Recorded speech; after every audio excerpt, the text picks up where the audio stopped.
Good afternoon, good morning, and good evening to those of you who are joining from other time zones. It's great that you have joined this webinar.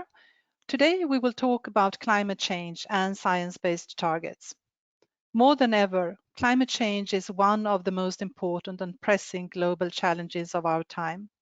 An effective and holistic climate management is the basis for a continuous improvement of the climate performance, and thus an important step to meet and overcome these challenges. Today, we will have a closer look at the impact of climate change in a company and how a company can set science-based targets to contribute their part to limit global warming.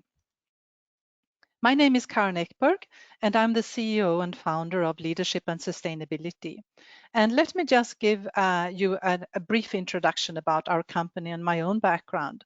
So what makes leadership and sustainability unique? Well, we have more than 30 years of work experience to improve performance at corporate strategic level and at facility level.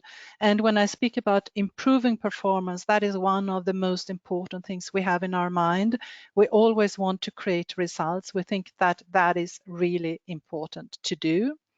And we stand out from the crowd. We have a system approach coupled also with manufacturing knowledge and a drive to create change and measurable results.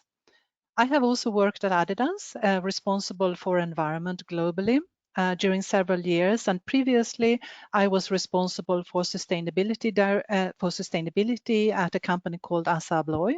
That's a Swedish company. And now we work as consultants. So our company just had our 5-year anniversary, and we are working with many of the companies in the textile sector mainly. Sometimes we are working outside this sector as well, but most of the time we spend our time in the textile sector. So a brief overview of how to use the GoToWebinar. You are all muted today in order to ensure the best audio quality that we can have. But you are welcome to send us your questions, and we will have time towards the end of the webinar to take your questions and also discuss. And don't worry, you will receive this presentation. Everyone who has registered for this webinar, we will receive the presentation and also the recording after the webinar. So it will take a few days, but you will get it. Don't worry. And now, let me walk you through the agenda, and I'll just turn off my camera now, but I'm still here, so don't worry, you will hear me speaking. So let me walk you through the agenda. After this introduction, we will have a look at the basic facts of climate change and science-based targets. Then we will speak about standards and initiatives related to climate change management. We will also explain to you what a science-based target is and how you can define them. And we will give you a few examples of how brands are tackling the science-based targets. And there are many brands today in the textile sector and in other sectors who have already defined their science-based targets.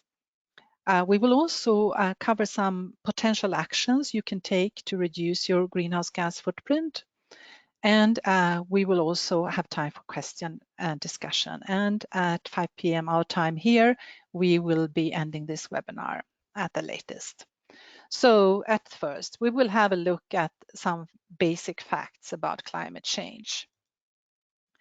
The IPCC, the Intergovernmental Panel on Climate Change, was created to provide policymakers with regular scientific assessments on climate change, its implications and potential future risks, as well as to put forward adaptation and mitigation options. In 2014, the IPCC's fifth assessment report provided the scientific input into the Paris Agreement, which aims to strengthen the global response to the threat of climate change. And how they are going to do that is by holding the increase in the global average temperature well below 2 degrees Celsius above pre-industrial levels. And in 2018, IPCC published a special report stating as follows, that climate-related risks to health, livelihoods, food security, water supply, human security, and economic growth are projected to increase with global warming of 1.5 degrees and increase even further with 2 degrees. In the context of sustainable development, the special report from October 2018 emphasizes that in order to stay at or prevail below 1.5 degrees requires slashing greenhouse gas emissions 45% below 2010 levels by 2030. We are already at 2020. We have probably not reached half there yet. So this is a really, really significant step we need to take. And by 2050, we should be reaching net zero emissions. However, there is a wide range of adaptation options that can reduce the risks of climate change. Mitigation options consistent with 1.5 degrees pathways are associated with multiple synergies and trade-offs across the Sustainable Development Goals. The pursued effect depends on various factors such as pace, the magnitude of change, the composition of mitigation portfolio, and the management of transition. So a very theoretic approach, basically, but there are possibilities, as we can see. So therefore, it's important to strengthen the capacities for climate action of national and subnational authorities, civil society, private sector, and local communities. Fundamental societal and systems transitions and transformation will help limit global warming to 1.5 degrees and facilitate the pursuit of climate resilient development pathways. And we will soon see that many brands and companies today, they have actually stepped up to this really, really significant challenge. And we will give you some or several brand examples later. But first, I want to continue a bit with the theory. So you all know McKinsey, a very large consulting company, strategic consulting company. They have published a report about fashion's impact on the climate. And the report addresses stakeholders that include brands, retailers, manufacturers, citizens, investors, and policymakers to play their part in putting the fashion industry on the 1.5 degree pathway. Only by daring to change, collaborate, and embrace new ways of operating can we together transform the industry and create prosperity for people and communities while working within planetary boundaries, protecting biodiversity, and minimizing the industry's contribution to global warming. This research shows that the global fashion industry produced around 2.1 billion tons of greenhouse gas emissions in 2018, equaling around 4% of the total globally.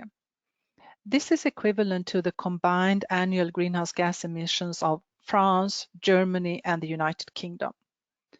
Around 70% of the fashion industry's emissions come from upstream activities such as materials production, preparation, and processing. And the remaining 30% are associated with downstream retail operations, the use phase, and end-of-use activities. Adding to the challenge of reducing its greenhouse gas footprints is the expectation that the fashion industry will continue to grow as a result of shifting population and consumption patterns.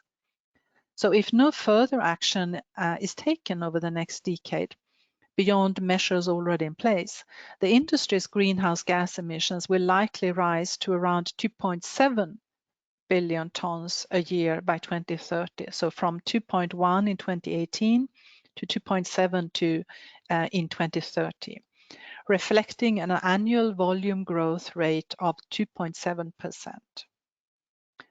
The good news for the fashion industry is that many of the required actions can be delivered at a moderate cost.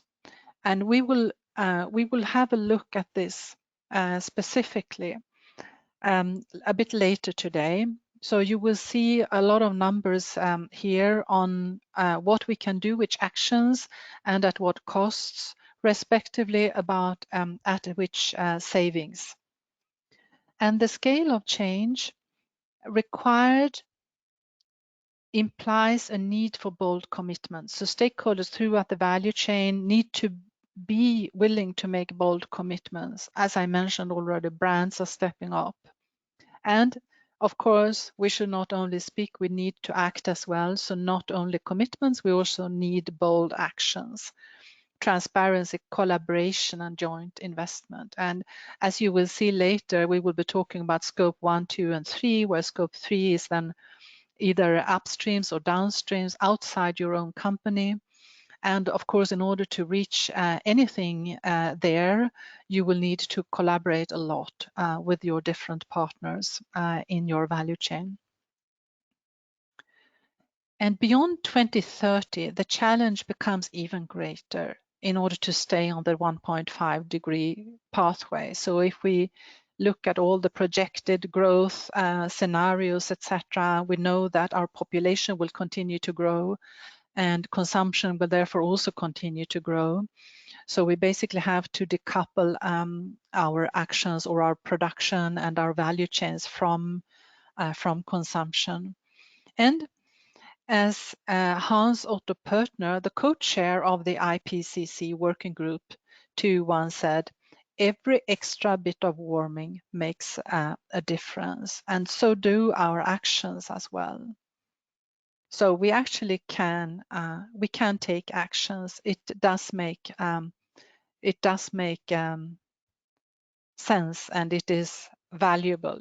Everyone can actually take his or her action. All right, so let me now move on and speak a bit about the different standards and initiatives that are available out there, so to say. And one of the really important one, and it's also already quite an old document to say, is the greenhouse gas protocol. And the greenhouse gas protocol has a lot of different resources that are available. And some of them are, for example, the greenhouse gas protocol in itself, which is a corporate accounting and reporting standard. There is also the greenhouse gas protocol with the scope 2 guidance, and we will speak about the difference between scope 1, 2, and 3 right after this slide. So we will explain the difference to you. And then we have scope 3, the corporate value chain accounting and reporting standard. And there is also actually a product lifecycle accounting and reporting standard. Furthermore, on the Greenhouse Gas Protocol website, there are a range of online courses and calculation tools available. It's a very, very rich resource to learn more and also learn in detail on how to do the different calculations. And now let us just have a look at what the difference is between scope 1, 2, and 3. So this illustration should give you a good information here. So the greenhouse gas protocol standard, it classifies companies' greenhouse gas emissions into 3 scopes. Scope 1 is the direct emissions from owned or controlled sources. And scope 2, so scope 1 you can see here in the middle, this arrow here in the middle, company facilities and company vehicles.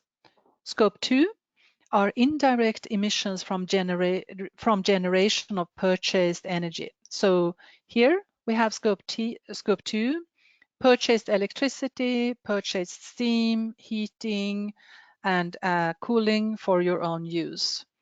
So if you have a factory, you probably have both scope 1 and scope 2, or even if you have a building, you may have at least scope 1 because you need electricity. You may have scope 1 if you have a boiler, for example, and at least you will have scope 2 because you will probably have electricity. And then scope 3 are all direct emissions that are not included in scope 2 that occur in the value chain of the reporting company, including both upstream and downstream emission. And the Scope 3 standard accounts for emissions at corporate level, helps companies identify their greenhouse gas reduction opportunities, track performance, and engage suppliers at corporate level. So with the greenhouse gas protocol, you have a lot of great resources. And now, if we just also have a look at Scope 3. Scope 3 is probably the most complex area and also the largest amount of different activities that you have here.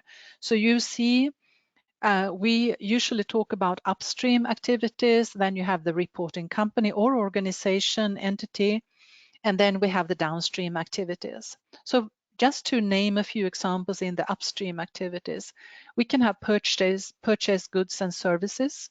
This is often an important part of your footprint, of your climate footprint, especially if you are in the textile sector. And then we have capital goods, we have fuel and energy related activities, and we have business travel, employee commuting, and then downstream we have transportation, distribution, and we have use of sold products. And depending on the sector where you are active or where you are operating in, this may be a really important area. So for example, if you are selling electronic devices or any machines, then the use will in any case need electricity. So it may be important. Also for the textile sector, obviously, if you sell garments, they need to be washed and laundered and also dried. And that may be a big portion of your carbon footprint. So those were just a few examples of Scope 3 emissions. And now I want also to talk a bit about how to address setting targets and making improvements when it comes to your carbon footprint. And I have made a small illustration for that. So when driving towards reduced greenhouse gas emissions, it is important to keep in mind that not all actions are equally effective, and the order in which you lay out your plan is important as well. So here are the steps you should take. You should begin by trying to avoid other machines you don't need. Do you need an air conditioner? Do you need an additional electronic device, although you already have several? Can you be more effective in your operations and in your manufacturing? So first of all, avoid, of course, everything you can avoid is just not there anymore in terms of energy consumption or carbon footprint. And then the next step is to reduce your Scope 1 and Scope 2 energy consumption. And with that, if you reduce your energy consumption, you will of course also reduce your greenhouse gas emissions. But your focus here should be to first really make sure that you reduce your energy consumption. And then the next step can be, and then of course to avoid or reduce Scope 3 emissions. And then the next one would be to use, for example, more renewable energy sources for Scope 1 and 2. And thereby you would then also reduce your greenhouse gas footprint, but you don't reduce your energy consumption. So I hope you see the difference. You should start really with reducing your actual consumption, the number of kilowatt hour that you consume, because that is the first and most important step. And then you can go and use more renewable energy sources and further reduce your greenhouse gas emissions. So to just switch over to renewable energy without having first done the savings that you could have made is not as effective. And then the next step is to offset emissions. But you shouldn't turn this pyramid around and start with offsetting the emissions. I don't think that makes sense. That's my personal opinion. But I think that is an important step, but only after you have done the other steps. So avoid, have better energy efficiency, etc. And why is that? Well, if you offset your emissions, obviously you can basically pay your way to not have to allocate those emissions to your own operations anymore. But the emissions themselves are still there. And only if you take the first steps here will you actually reduce your footprint in terms of energy consumption and emissions.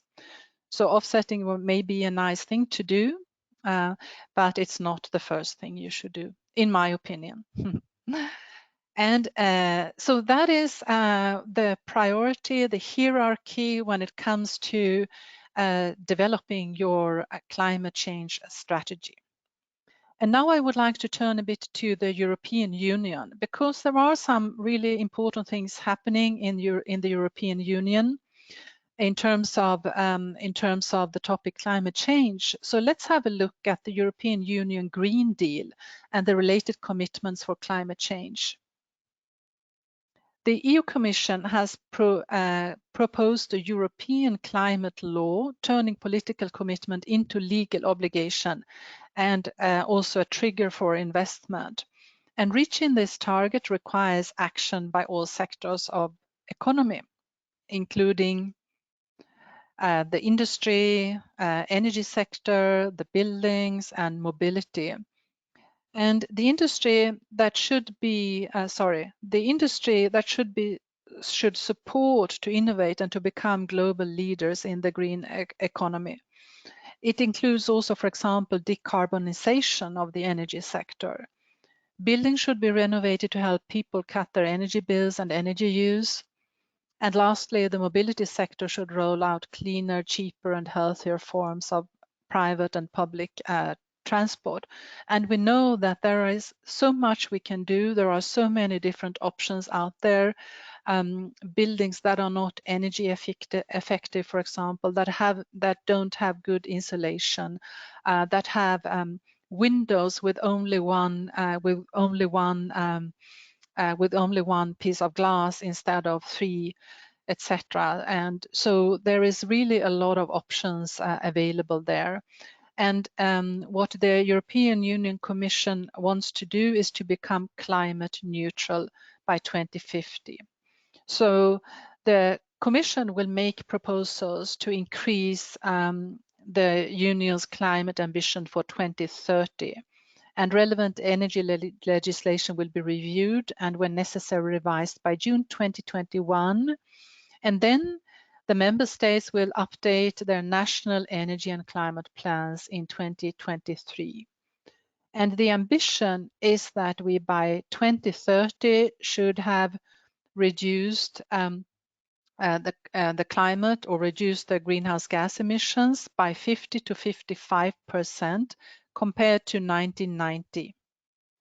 And to reach a net zero emissions state in 2050.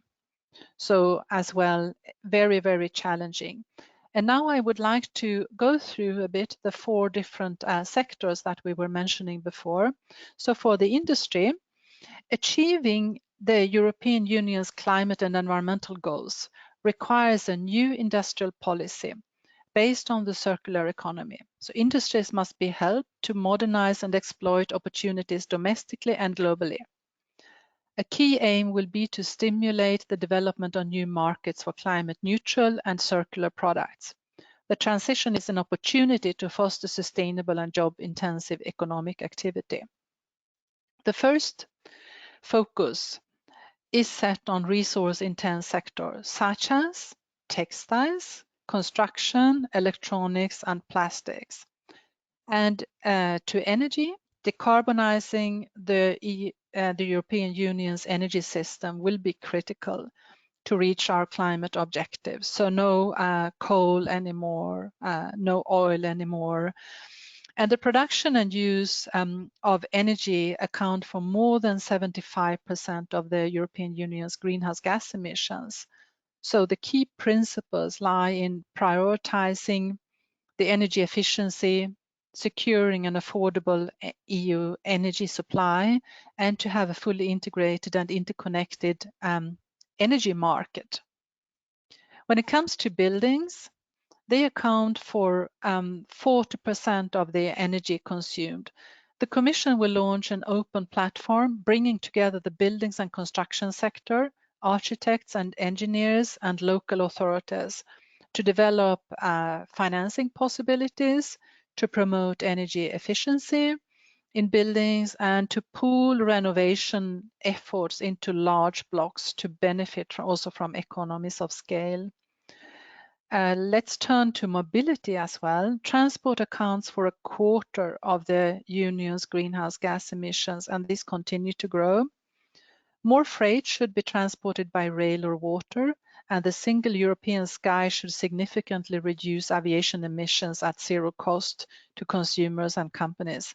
So using different modes of transport, there should be prices that reflect also the environmental impact, and I hope they come soon. That would be really important. Boost supply of sustainable alternative transport fuels, reduce pollution with the help of stricter standards on pollution.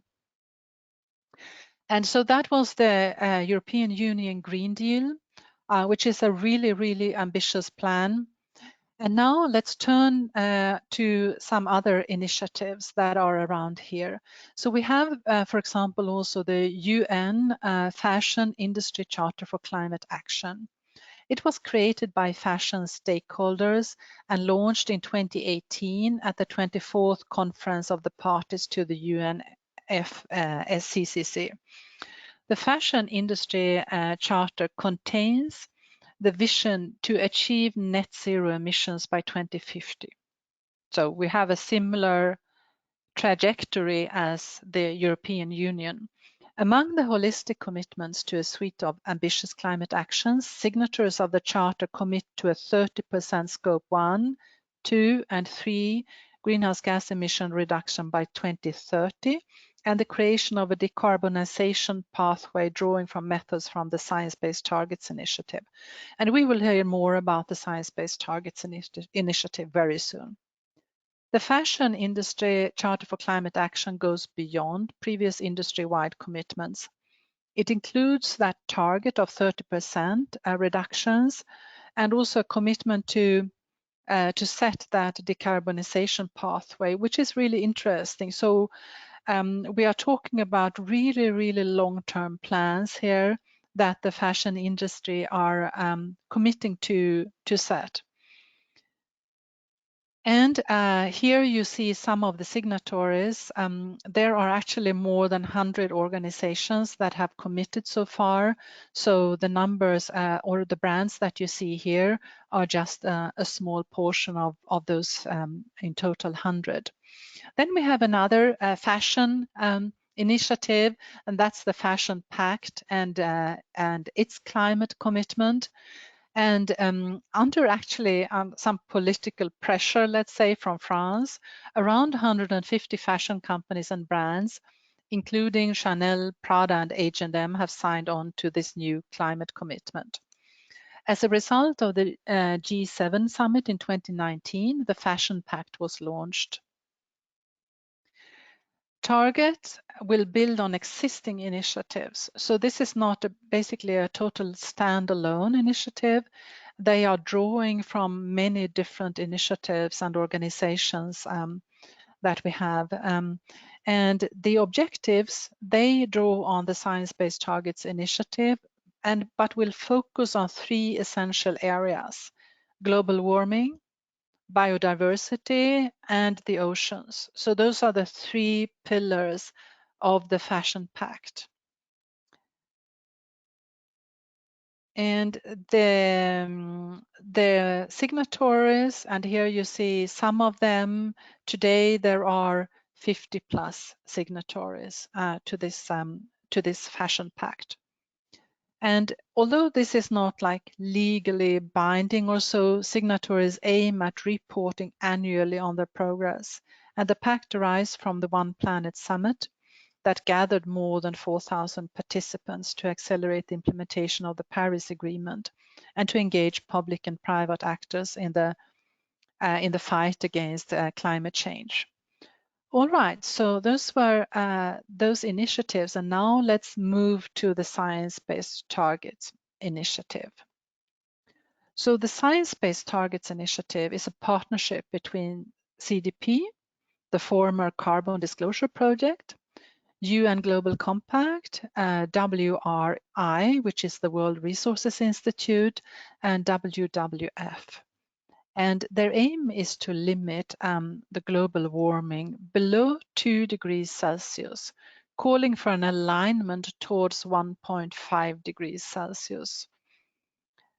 Additionally, science-based targets, they help companies to define emission reduction targets that ensure transformational action that they can take, that they are aligned with current climate science. And obviously, and we will see that the size of the goals that we have in place here by many brands will really, really need transformational action.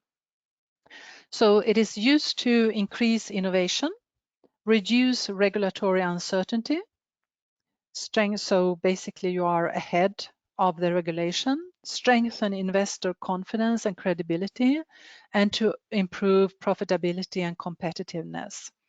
And here are some of the companies that have joined so far, but there are, it's a long, long list of companies that have committed to and also published their science-based targets. So what is a science-based target? Well, it is a clearly defined pathway to future growth by specifying how much and how quickly companies need to reduce their greenhouse gas emissions. So the Science-Based Targets Initiative's overall aim is that by the end of 2020, science-based targets will become standard business practice, and corporations will play a major role in driving down global greenhouse gas emissions. The targets to be adopted by companies to reduce the greenhouse gas emissions are considered science-based if they are in line with what the latest climate science says is necessary to meet the goals of the Paris Agreement. So to limit global warming to well below 2 degrees Celsius above pre-industrial levels, and pursue efforts to limit warming to even down to 1.5 degrees Celsius. So this is the general information about a science-based target, but let's move much more deeper. So what are the steps to define my own science-based targets? The steps are, I first commit. So I already decide that I want to define a science-based target for myself. So I sign a commitment letter. In the case of small and medium enterprises, there is a so-called target setting letter that is a bit different than the actual commitment letter for larger corporations. And then I need to develop the target. So I don't need to have the target when I send off my commitment letter, but within 24 months, I need to develop the target. And I submit my target for validation to the Science-Based Target Initiative.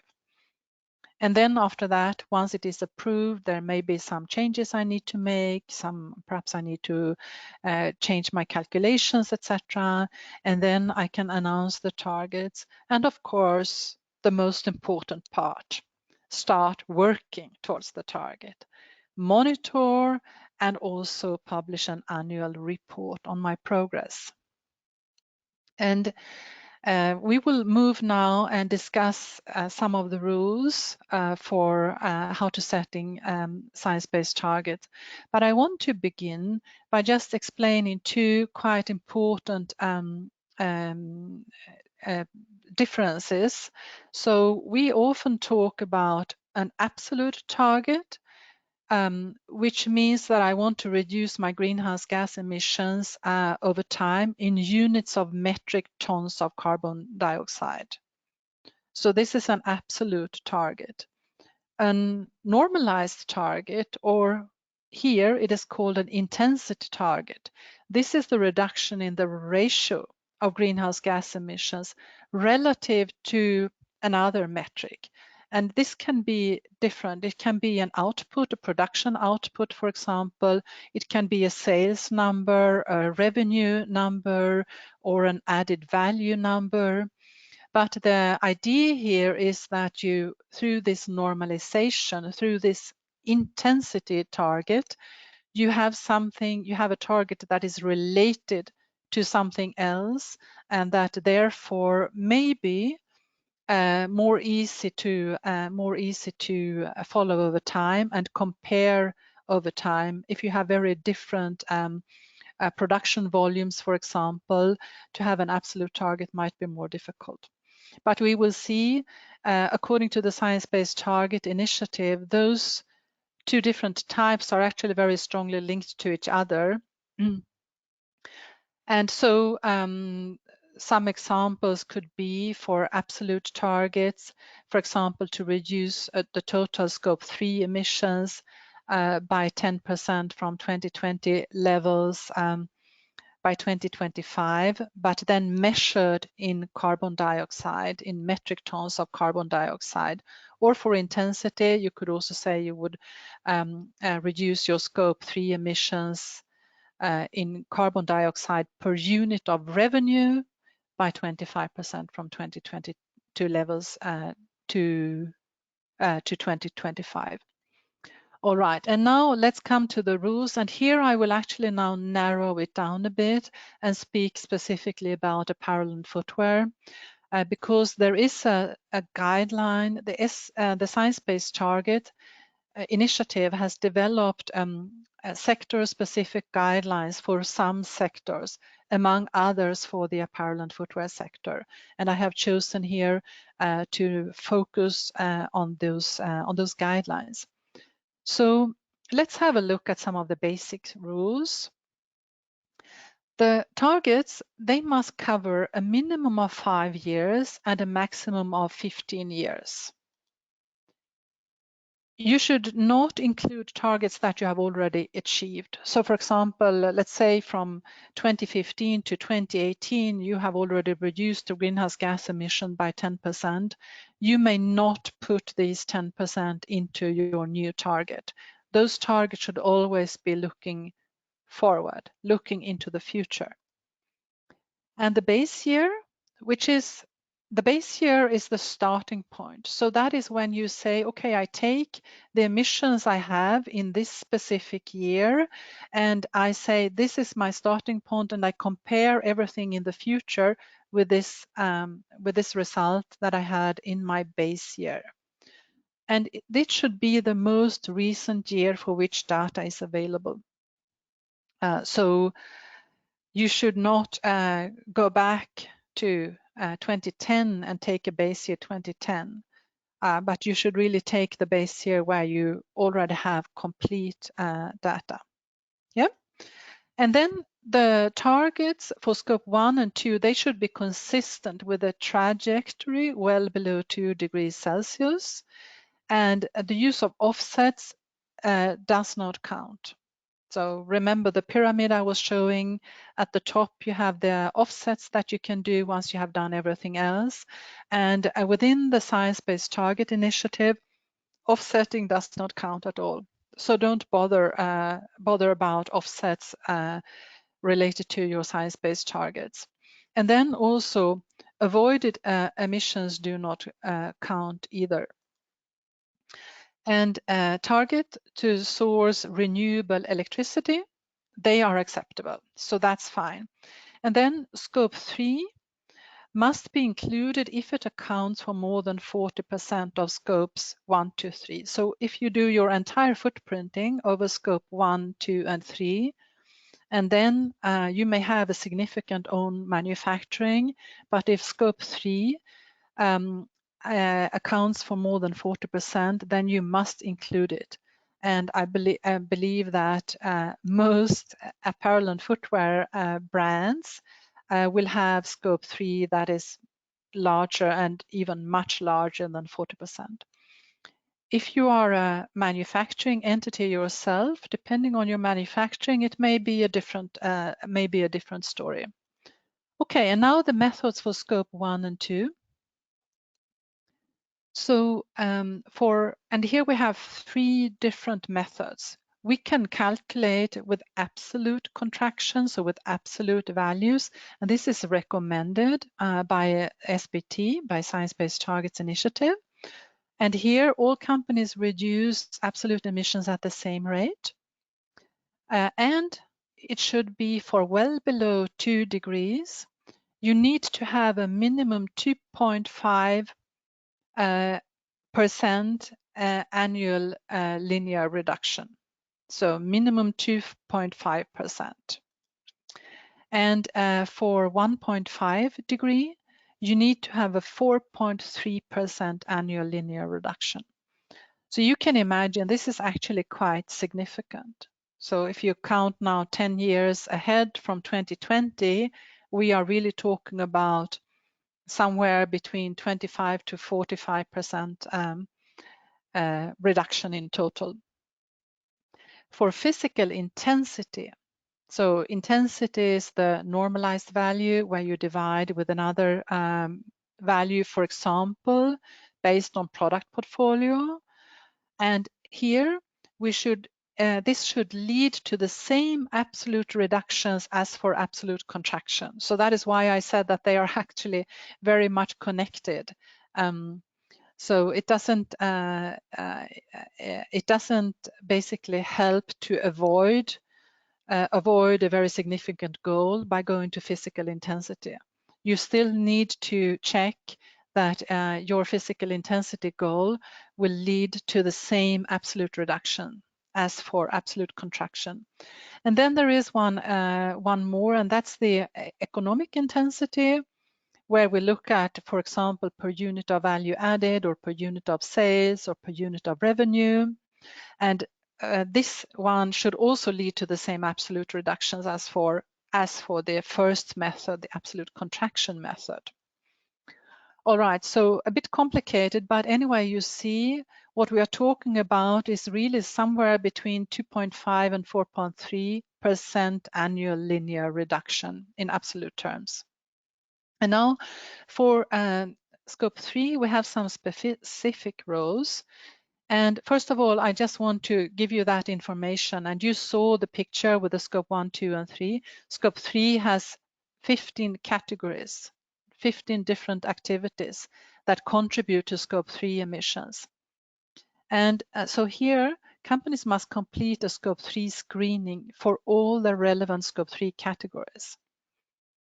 And then the targets must cover at least 2.3, sorry for that, 2/3 of the total scope 3 emissions. Yeah. And emissions from subcontracting must be included. And the methods for scope 3 are very similar to the ones we had before. So we have the absolute contraction, which is the recommended one, where all companies reduce their absolute emissions at the same rate. And in this case, we have for a 2-degree trajectory, we have a minimum of 1.23% annual linear reduction. And for the well below 2 degree, we have a minimum of 2.5% annual linear reduction. And for a 1.5 degree trajectory, we have a minimum of 4.2 annual linear reduction. So very, very significant changes here as well. And then for physical intensity, again, based on product portfolio, and again, the same thing should lead to the same absolute reduction, and with economic intensity exactly as with scope 1, as for scope 1 and 2.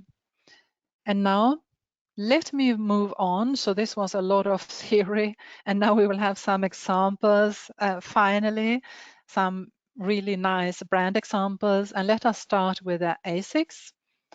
And ASICS has committed to reducing their absolute scope 1 and 2 greenhouse gas emissions by 33% by 2030 from a 2015 base year. And they will reduce their scope 3 greenhouse gas emissions from purchased goods and services, which is one category of the 15, and end-of-life treatment of sold products, which is another of the 15 categories, by 55% per product manufactured by 2030 from a 2015 base year. Then H&M will reduce absolute scope 1 and 2 greenhouse gas emissions 40% by 2030 from beginning with 2017 as the base year. And scope 3 emissions will be reduced from purchased raw materials, fabric and garments. So again, this is one category of many in the scope 3 categories. And here they commit to reducing it by 59% per piece by 2030 from a 2017 base year.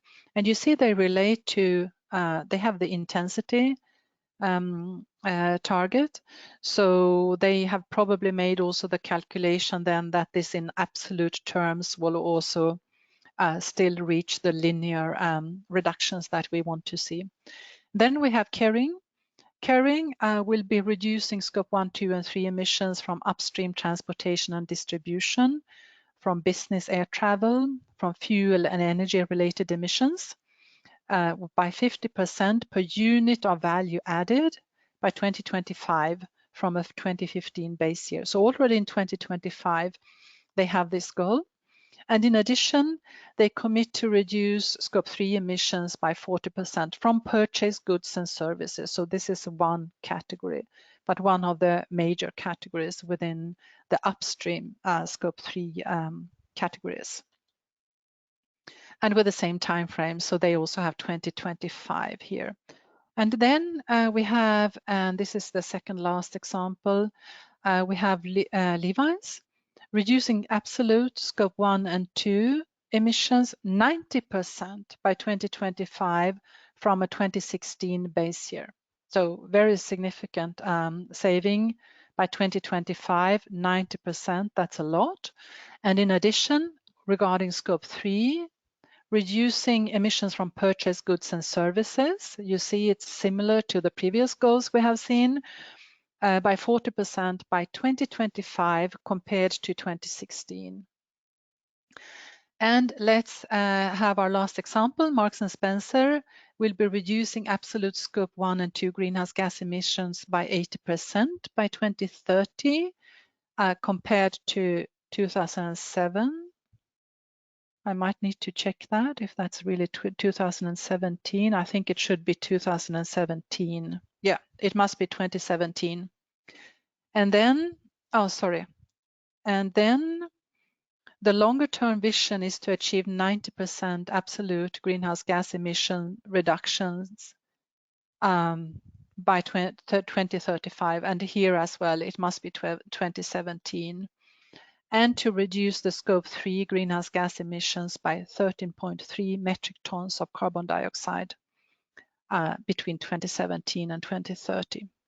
Okay, and now let me show you, and then we will soon have time for your questions as well, so don't worry, we will have time for that. To understand the economics and costs behind the decarbonization levers, McKinsey and company used an industry level cost curve analysis, and that was in the study that we already discussed or showed briefly. And this tool here is really a very, very interesting tool. This tool enables a visualization of lever abatement potential and economics, providing an integrated perspective on economic viability. The cost curve looks different for each stakeholder and brand depending on the product mix, sourcing country, and historical abatement progress. And it encompasses the end-to-end value chain from material and garment production to retail, product use, and end of use. Each bar on the cost curve represents a decarbonization level, and the bar width represents the abatement under that level in 1 year. A negative value on the y-axis indicates levers or cost savings, while a positive y-axis value indicates additional costs to achieve the level of abatement. And here I want to give you some examples of costs and cost savings while improving your company's environmental performance. So, for example, if you can reduce the e-commerce return rate to 15% from 35%, the cost savings would be around $400 per ton of saved carbon dioxide emissions. A scrap reduction in fabric manufacturing of around 1% from currently 12% will bring a cost saving of approximately $200 per ton of saved CO2 emissions. And in contrast to that, the use of 100% renewable energy in garment manufacturing countries will cost around $25 per ton of saved CO2 emissions. A 2% refurbishment market share from moving from 1% will bring cost savings of around $500 per ton of saved CO2 emissions. And extending average use by 1 year through repairs from 3 to 4 years will save costs of $300 per ton carbon dioxide emissions. So I think this is really interesting. Obviously, this is also an academic study, and but this really shows the different levers that you have. And the report you can see here on this slide, you can click to download that report. It is really interesting. It has many more examples, and I will just briefly go through some of the other examples as well. So, for example, we know that overproduction is a problem. Reducing overproduction rate from 20% to 10% will bring cost savings of around $350 per ton of saved emissions. A usage of 100% renewable energy will cost approximately $25 per ton of saved emissions in the consumption countries. And the use of 100% renewable energy in production countries will also have the same cost. Improving the split between sea versus air transport from 83/17 to 90/10 will bring cost savings of around $650 per ton of saved emissions. And finally, the improvement of around 80% of energy efficiency in wet processing will save $200 per ton of saved emissions. So here are lots of great levers that give us a lot of food for thought of where to put our focus when we develop our climate change strategies. All right, and here is just briefly our services. We can support you. Please contact us. We are happy to support you in many different areas with carbon footprinting, developing your climate change strategies, developing your overarching strategies, supply chain management, and many other services. But now I really want to move forward and talk about your questions. So let me have a look here. I think we already have a lot of questions here. Yes, we have many questions here. Okay. So one here. Fashion industry will continue to grow according to McKinsey. Don't you think that the growth might significantly slow down while re-commerce models and second-hand, etc., will take a huge share of the market, specifically among younger generations? I have the ThreadUp study in mind that claims this development in the next 10 years. Yes, I absolutely agree, and I think that this is would be a huge possibility, a huge opportunity, and a great potential. So let's hope, and we see so many brands today who are already beginning to emphasize quality and durability, who are also putting up their second-hand shops and re-commerce models rental models, and many more. So yes, absolutely. And this would be an important part of that new market, that new fashion market. So thanks for that question. Then we have one more question. What is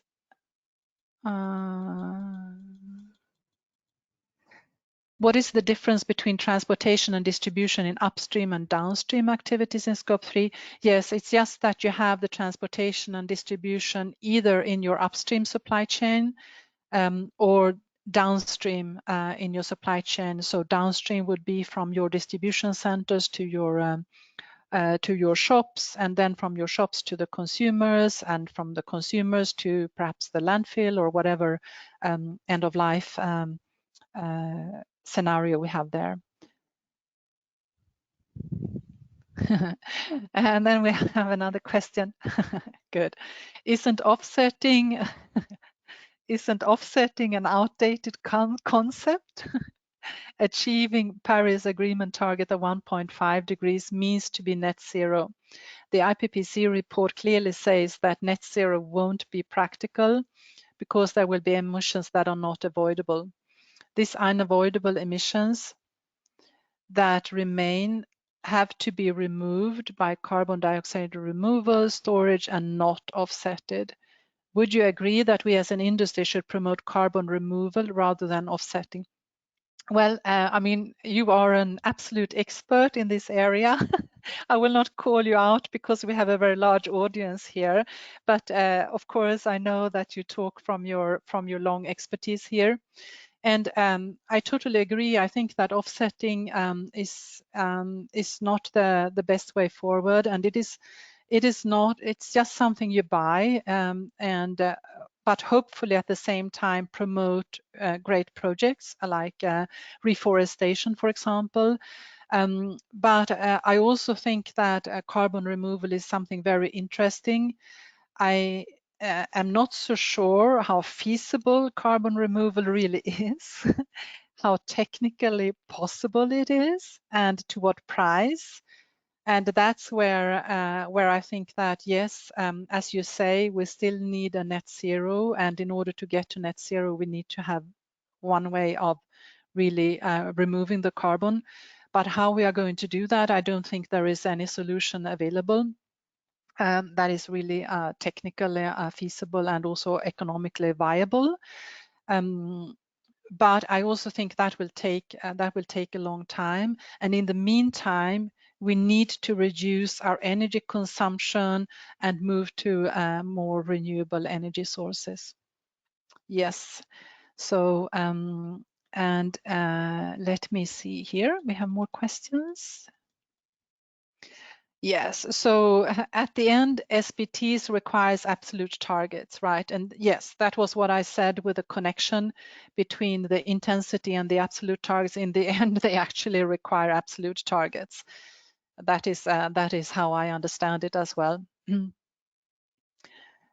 For a manufacturer who wishes to develop or establish its SBTs supplying different clients, like apparel brands, it seems energy consumption reduction is a natural SBT. But are biodiversity aspects, including reforestation in communities in its surrounded, included in SBT? No. That would be an offsetting activity that, as far as I understand it, would not be allowed to be included into SBT. So what you can do is, as you say, reduce your energy consumption, and that is really the first step, and then also to look for renewable energies. Perhaps you can install your own solar panels, or perhaps you can source electricity from that is produced with renewable energies. And so, yeah, so reforestation would not be, in my understanding, would not be included into this package that is allowed.